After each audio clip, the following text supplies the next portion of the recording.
ಪ್ರಜಾಪ್ರಭುತ್ವದಲ್ಲಿ ಚುನಾವಣೆ ಬಹುದೊಡ್ಡ ಉತ್ಸವವಾಗಿರುತ್ತದೆ. ಮತದಾರರನ್ನು ಸಾಕ್ಷರರನ್ನಾಗಿಸುವುದು ಈ ಉತ್ಸವದ ಎಲ್ಲಕ್ಕಿಂತ ಮಹತ್ವದ ವಿಷಯವಾಗಿದೆ ಎಂದು ಪ್ರಧಾನಿ ನರೇಂದ್ರ ಮೋದಿ ಡಿಡಿ ನ್ಯೂಸ್ಗೆ ನೀಡಿದ ವಿಶೇಷ ಸಂದರ್ಶನದಲ್ಲಿ ತಿಳಿಸಿದ್ದಾರೆ. ಮಾಧ್ಯಮದ ಮೂಲಕ, ಪ್ರಭಾವಗಳ ಮೂಲಕ, ಅಭಿಪ್ರಾಯಗಳನ್ನು ರೂಪಿಸುವ ಮೂಲಕ, ರಾಜಕೀಯ ಪಕ್ಷಗಳ ನಾಯಕರ ಮೂಲಕ ಈ ಪ್ರಕ್ರಿಯೆ ಆರಂಭವಾಗುತ್ತದೆ. ಒಂದು ರೀತಿಯಲ್ಲಿ ಈ ಪ್ರಕ್ರಿಯೆ ಪ್ರಜಾಪ್ರಭುತ್ವದ ಸಂಸ್ಕಾರಗಳನ್ನು ಮುಂದಿನ ಪೀಳಿಗೆಯ ಮನಸ್ಸುಗಳಲ್ಲಿ ಬಿತ್ತಲು ಉತ್ತಮ ಅವಕಾಶವಾಗುತ್ತದೆ. ನನಗೆ ಇಂದಿಗೂ ಅರ್ಥವಾಗುವುದಿಲ್ಲ. ಕೆಲವರು ಈ ಬಗ್ಗೆ ಅಪಸ್ವರ ಎತ್ತುತ್ತಾರೆ.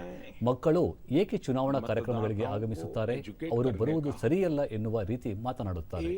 ನಾವು ಚಿಕ್ಕವರಿದ್ದಾಗ ದೇಶದ ಮುಖಂಡರನ್ನು ನೋಡಿದಾಗ, ಮಾತುಗಳನ್ನು ಕೇಳಿದಾಗ ಮನಸ್ಸಿನಲ್ಲಿ ಕುತೂಹಲ ಮೂಡಿಸಿತ್ತು. ಯಾವ ಕಾರಣದಿಂದ ವಿವಾದವಾಗಿದೆ ಎನ್ನುವ ಬಗ್ಗೆ ಪ್ರಶ್ನೆಗಳು ಏಳುತ್ತಿದ್ದವು. ಅನುಭವ ನನ್ನದು. ಹೀಗಾಗಿ ಇವುಗಳ ಬಗ್ಗೆ ಯಾವ ರೀತಿಯ ಅಭಿಪ್ರಾಯ ನೀಡಬೇಕು ಎನ್ನುವ ಬಗ್ಗೆ ಇನ್ನೂ ನಿರ್ಧರಿಸಿಲ್ಲ ಎಂದರು. ಎರಡನೆಯದಾಗಿ, ಸರ್ಕಾರ ಅಥವಾ ರಾಜಕೀಯ ಪಕ್ಷಗಳು ಜನರಿಗೆ ಉತ್ತರದಾಯಿತ್ವ ಹೊಂದಿರಬೇಕಾಗುತ್ತದೆ. ಅವರು ತಮ್ಮ ಕಾರ್ಯಕ್ರಮಗಳ ಬಗ್ಗೆ ಲೆಕ್ಕ ನೀಡಬೇಕಾಗುತ್ತದೆ.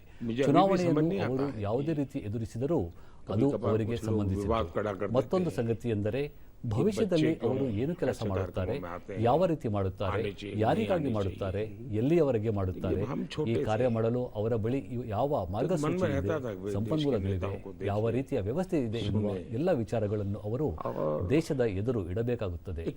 ಒಂದೊಂದು ವಾಕ್ಯದಲ್ಲಿ ಅಸ್ಪಷ್ಟವಾಗಿ ತಮ್ಮ ಕಾರ್ಯಸೂಚಿ ಬಗ್ಗೆ ಹೇಳುತ್ತಾ ಜನರನ್ನು ದಾರಿ ತಪ್ಪಿಸುವುದು ಉಚಿತವಲ್ಲ. ಇಂತಹ ಅಂಶಗಳು ಚುನಾವಣೆಯಲ್ಲಿ ಎದುರಾಗುತ್ತವೆ. ಈ ಎಲ್ಲದರ ದೃಷ್ಟಿಯಿಂದ ನೋಡಿದರೆ ನಾನು ಚುನಾವಣೆಯನ್ನು ಒಂದು ರೀತಿಯಲ್ಲಿ ಜನತಾ ಜನಾರ್ದರ ಅಭಿಯಾನವನ್ನಾಗಿ ಪರಿಗಣಿಸುತ್ತೇನೆ. ನಾನು ಹಿಂದೂಸ್ತಾನದ ಮೂಲೆ ಮೂಲೆಗೆ ಹೋಗುತ್ತೇನೆ, ದೇಶವಾಸಿಗಳನ್ನು ಭೇಟಿಯಾಗುತ್ತೇನೆ. ನನ್ನ ಪಾಲಿಗೆ ಈಶ್ವರನ ಎರಡು ಪ್ರತಿರೂಪಗಳಿವೆ ಎಂದು ನಾನು ಸಂಕೋಚ ಬಿಟ್ಟು ಹೇಳಬಲ್ಲೆ. ಒಂದು ಸಾಕಾರವಾಗಿರುವಂಥದ್ದು, ಮತ್ತೊಂದು ನಿರಾಕಾರವಾಗಿರುವಂಥದ್ದು. ನಮ್ಮ 140 ಕೋಟಿ ನನ್ನ ದೇಶವಾಸಿಗಳು ಸಾಕಾರ ರೂಪವಾಗಿದ್ದರೆ ಅವರು ನನ್ನ ದೇವರ ಪ್ರತಿರೂಪವಾಗಿದ್ದಾರೆ. ನಿರಾಕಾರ ರೂಪವನ್ನು ನಾನು ನೋಡಿಲ್ಲ, ನೋಡಿರುವವನ್ನು ನಾನು ಭೇಟಿಯಾಗಿಲ್ಲ. ಹೀಗಾಗಿ ಚುನಾವಣೆ ನನಗೆ ದೇವರ ಆರಾಧನೆಯ ಕಾರ್ಯಕ್ರಮವಾಗಿದೆ. ಜನರ ದರ್ಶನ ಮಾಡುವುದು, ಅವರ ಭಾವನೆಗಳನ್ನು ಅರ್ಥೈಸಿಕೊಳ್ಳುವುದು, ಯತ್ನಿಸುವುದು, ಕೆಲವೊಮ್ಮೆ ಸಂವಾದ ನಡೆಸುವುದು, ನನಗೆ ಇವೆಲ್ಲ ನಿರಂತರ ಪ್ರಕ್ರಿಯೆಯಾಗಿವೆ. ಚುನಾವಣೆಯ ಸಮಯದಲ್ಲಿ ಈ ಒಡನಾಟ ಸ್ವಲ್ಪ ಹೆಚ್ಚು. ಇಲ್ಲಿ ಯಾವ ಅನುಭವ ನನಗೆ ದೊರೆಯುತ್ತಿದೆ ಎನ್ನುವುದು ಮುಖ್ಯ. ನಾನು ದೀರ್ಘ ಸಮಯದಿಂದ ಚುನಾವಣೆಯಲ್ಲಿ ಸ್ಪರ್ಧಿಸುತ್ತಿದ್ದೇನೆ. ಆದರೆ ಒಂದು ಕಾಲದಲ್ಲಿ ಚುನಾವಣೆಯಲ್ಲಿ ಹೆಚ್ಚಿನಂಶ ಜಾತಿ ಮತಗಳ ಬಗ್ಗೆ ಮುಕ್ತವಾಗಿ ಚರ್ಚೆ ನಡೆಸುವ ಫ್ಯಾಷನ್ ಇತ್ತು ಮತ್ತು ಈ ಅಂಶಗಳನ್ನು ಜನರಿಗೆ ಮನದಟ್ಟು ಮಾಡಿಸುವ ಪ್ರಯತ್ನಗಳೂ ನಡೆಯುತ್ತಿದ್ದವು. ಗುಜರಾತಿನಲ್ಲಿ ನನ್ನ ಅನುಭವವೆಂದರೆ 10 ವರ್ಷಗಳ ಹಿಂದಿನ ಗುಜರಾತ್ ಸಮಯದ ಬಗ್ಗೆ ಹೇಳುತ್ತಿದ್ದೇನೆ. ಅಂದು ರಾಜಕೀಯ ಪಕ್ಷಗಳು ವಿಕಾಸದ ಅಜೆಂಡಾವನ್ನು ಸ್ಪರ್ಶಿಸುತ್ತಿರಲಿಲ್ಲ. ಆದರೆ ಅಭಿವೃದ್ಧಿಯ ಬಗ್ಗೆ ಮಾತನಾಡುವುದು ನಾನು ಗುಜರಾತಿನ ಎಲ್ಲ ಪಕ್ಷಗಳಿಗೆ ಅನಿವಾರ್ಯವಾಗಿಸಿದೆ. ಈಗ ಸಂತಸದ ಸಂಗತಿ ಎಂದರೆ ಜನರೇ ಅಭಿವೃದ್ಧಿಯ ಬಗ್ಗೆ ಮಾತನಾಡುತ್ತಾರೆ. ರಾಜಕೀಯ ಪಕ್ಷಗಳು ಪ್ರಗತಿಯ ಕುರಿತು ಮಾತನಾಡದಿದ್ದರೆ ಅಪ್ರಸ್ತುತವಾಗಿದೆ ಹಾಗೂ ಜನರ ಮಹತ್ವಾಕಾಂಕ್ಷೆಗಳನ್ನು ಬಹಳ ಉನ್ನತವಾಗಿವೆ.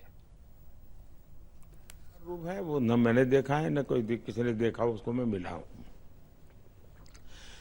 और इसलिए मेरे लिए ये ईश्वर आराधना जैसा कार्यक्रम होता है। जनता जनार्दन के दर्शन करना, उनके मनोभावों को समझने का प्रयास करना, कहीं कहीं पर संवाद करने का अवसर मिलता है। और ये मेरी निरंतर प्रक्रिया चलती है। चुनाव में जरा ज्यादा चलती है। जहां तक क्या अनुभव मैं कर रहा हूं जी, मैंने लंबे अरसे तक चुनाव लड़वाए भी हैं और लड़े भी हैं। बिल्कुल। लेकिन एक जमाना ऐसा था, चुनाव में ज्यादातर जाति बिरादरी और ऐसी खुलकर के चर्चा करने की एक फैशन भी थी और उस चीजों को अपील करने का प्रयास भी होता था। गुजरात से मेरा अनुभव है कि अब धीरे धीरे देश, मेरा गुजरात के समय की मैं बात करता हूं, 10 साल पहले की, विकास के एजेंडे को पॉलिटिकल पार्टियां छूती ही नहीं थी। लेकिन गुजरात में मैंने सभी दलों को मजबूर कर दिया था, विकास पर ही बात होगी, करनी पड़ेगी।